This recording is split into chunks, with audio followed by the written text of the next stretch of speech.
Hi and welcome back to my channel.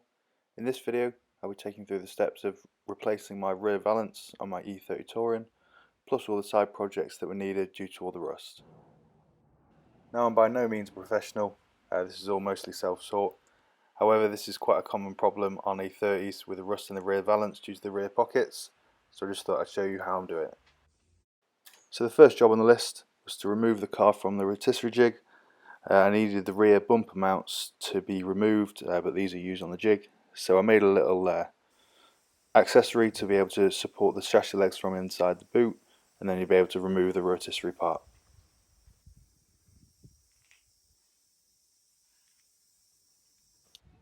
So with the car now supported from the boot, I was able to mark out where I wanted to have the cut. So on this I actually did it a bit too low. You want to aim slightly higher so you're able to cut just above the floor and not cut into the inside of the car. You'll see after that it just gets stuck on a few spot welds and kind of cuts into the inside. Luckily that was just a quick repair that I was able to do after the job was finished. But next time just be a little bit higher and then follow up the welding marks on each end. Moving on to removing the spot welds, there is an absolute ton of these. What I usually do is use a belt sander to find the spot welds. Usually you can see there's a bit of paint, and then using a Dremel and a screwdriver to kind of peel them off. I also do have a spot weld drill bit that can be used if you want to keep the panel, but with these all being replaced I could just use a Dremel and go for it.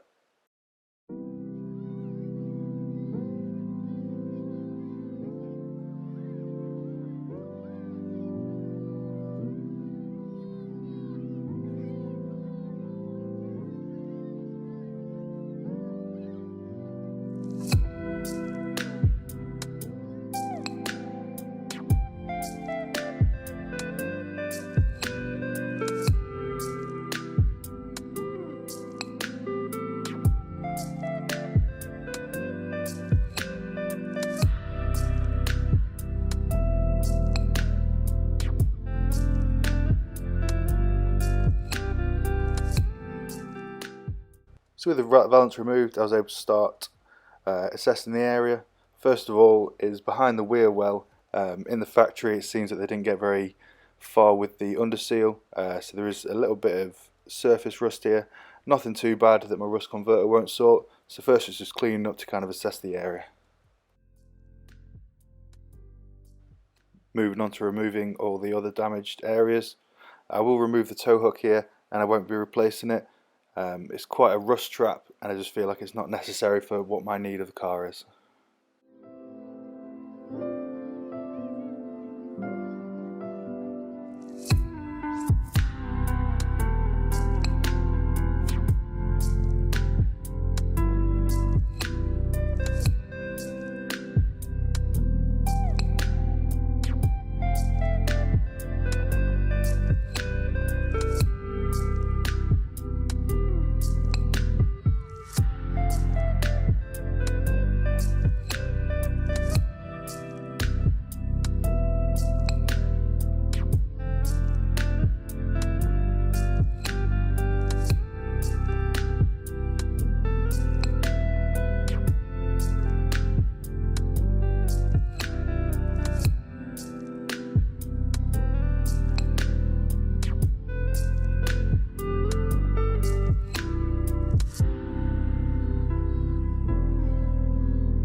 quick handy tip here.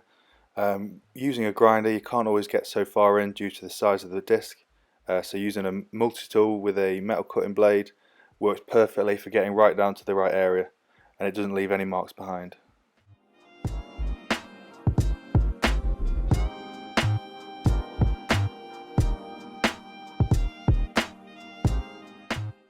With all the pieces now removed, start looking making up new pieces. These chassis bits are 1.5mm sheet steel, nice and simple to design using just a simple cardboard. Mock it up and then you can get it welded in. But you want to make sure that these chassis ends are just as they were before, so if you take some measurements beforehand, that's quite handy. Luckily, because of the jig, I was able to use the piece that usually goes in the rotisserie to make sure it's aligned with the original.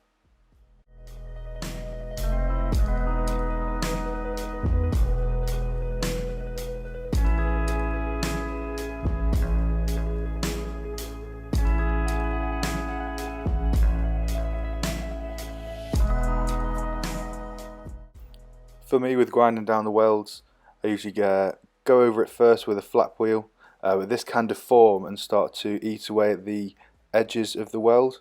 So I'll just take the top layer off and then use the belt sander to get the rest.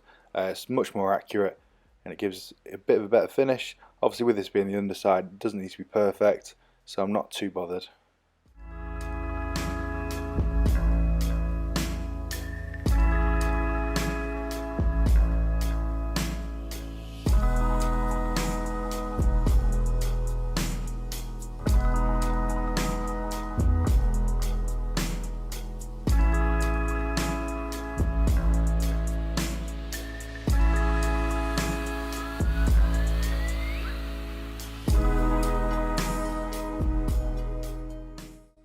So the valance has a stepped lip which sits inside of these corners.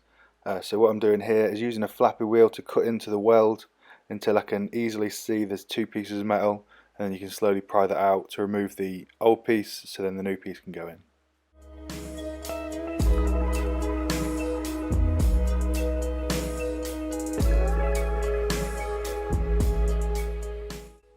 So here's my new valance. I got this panel from Denmark. For any eagle-eyed viewers, you'll see that this isn't for a touring. They don't actually produce them anymore at BMW, but luckily I only need the bottom piece, so I was able just to source this at a decent price. Also, it's got the 325i twin exit exhaust, which I was looking for anyway, so that's worked out really well. I was able to then get this mocked up, aligning it with the panel lines, hold it in place and drill through the chassis mounts. So with this just now mocked up, I'm able to look at the rear pocket now. Before I had no reference to where it should be shaped due to most of the valance missing, so I was able to design this and use the shape of the valance to get it all correct. Now with all the panels made up, what I can do now is look to prep for installing the valance. So first, what I'm using here is some DINITROL rust converter and the U-Pol weld primer. This is able to convert the rust overnight, and then you can quickly just wire wheel that off the next day to apply the primer. So what I want to do then is apply the primer to the back of the wear well and then the back of the valance, as there won't be much access once the valance is on.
So now with the valance mocked up, I've put all the bumper mount bolts in to hold it in place, and then just going around nice and gently now, tacking it in place.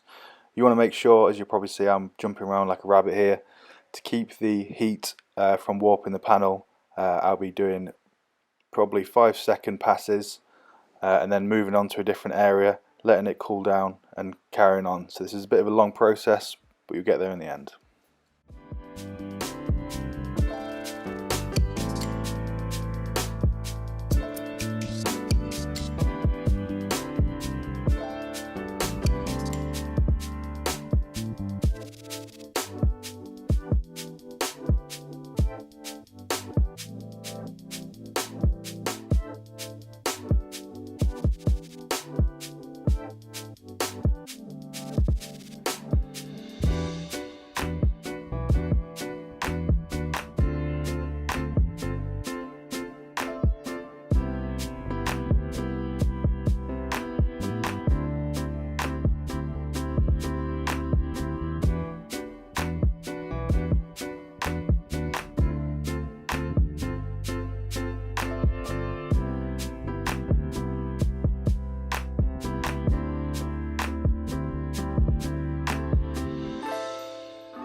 Then I'm just going to go over and take off a majority of the weld sticking out. Obviously this is all going to be covered with underseal in the bumper, so it doesn't need to be absolutely perfect, but you may as well do it while you're there, just to keep it nice and clean.